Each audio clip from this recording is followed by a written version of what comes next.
In this video, we're going to learn how to find the vertex of a parabola.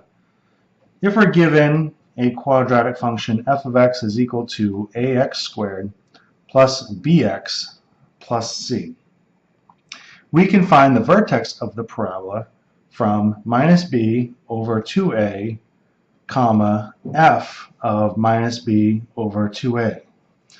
Now you may remember that this minus b over 2a comes from the quadratic formula where we had minus b plus or minus the square root of b squared minus 4ac all over 2a. Well, if we look at this part of the quadratic formula, this gives us minus b over 2a.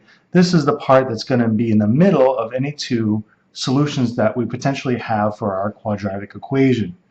This is going to represent the vertex of our parabola. It's either going to be a minimum value if your parabola is facing up, or it's going to represent a maximum value if your parabola is facing down.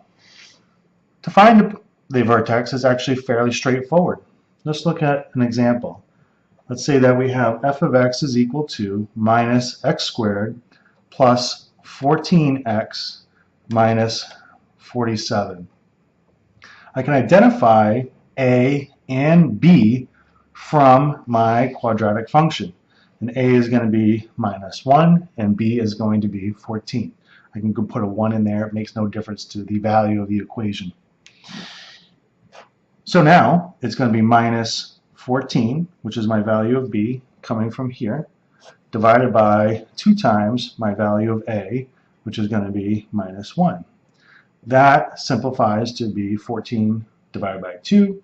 2 negatives make a positive, so that's going to be 7.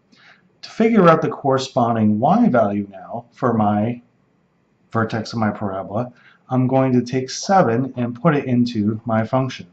That's going to be minus 7 squared plus 14 times 7 minus 47.